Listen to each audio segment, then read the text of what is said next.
সন্তান হারানোর কষ্ট নিয়ে আমরা আজকে এখানে দাঁড়িয়েছি। যদিও আমরা বলছি দেশটা স্বাধীন হয়েছে,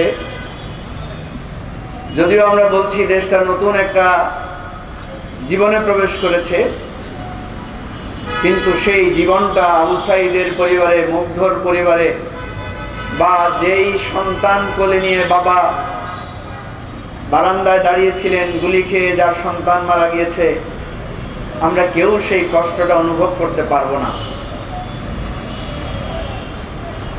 প্রিয় বন্ধুগণ, আমরা যখন এবি পার্টি করি তখন আমরা বলেছিলাম যে আমাদের এই দলটা হবে অধিকার ভিত্তিক একটা দল, আমরা রাজনীতি করব অধিকারের ভিত্তিতে। তখন সবাই বলতো এটা আবার কি জিনিস। মানুষ নানা মত, নানা মতাদর্শের কথা বলে, নানা মতবাদের কথা বলে। আপনারা বলছেন কোনো মতবাদ, মতাদর্শের রাজনীতি করবেন না, অধিকারের রাজনীতি করবেন। এই রাজনীতি হবে কিনা, এই রাজনীতিতে মানুষ আসবে কিনা? আল্লাহর কি রহমত, দেখেন মাত্র ৩-৪টা বছরের ব্যবধানে বাংলাদেশের মানুষ বুঝতে পারল অধিকার ভিত্তিক রাজনীতির শক্তি কত শক্তিশালী। অধিকার ভিত্তিক রাজনীতি মানে কি? আমার মনে আছে প্রেস ক্লাবে যখন সর্বদলীয় সভা হচ্ছিল, সেখানে আমি বলেছিলাম যে আমরা একটা কাজ করতে পারি কিনা, 6 মাসের জন্য আমাদের সব রাজনৈতিক দলগুলোকে আমরা নিজেরাই স্থগিত ঘোষণা করি।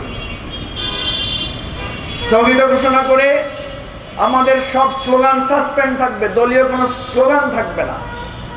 এই যে আমরা দাঁড়ায় দাঁড়ায় বলি জি ইয়া খালেদা বা ও মুখ তো মুখ, আমি বললাম যে এই ধরনের স্লোগান বাদ দিয়ে আসেন আমরা সবাই একটা স্লোগান বলি, একই ভাষায় সবাই কথা বলি, আমাদের কষ্ট অধিকারের কথাগুলো বলি।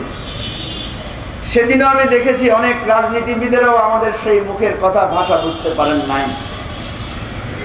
কিন্তু আপনারা আজকে দেখেন বাংলাদেশের টেকনাফ থেকে তেঁতুলিয়ায়, বাংলাদেশের রূপসা থেকে পাথুরিয়ায়, গ্রাম থেকে গঞ্জে, শহর থেকে নগরে আজকের সমস্ত মানুষ এক অধিকারের রাজনীতিতে একাকার হয়ে গেছে।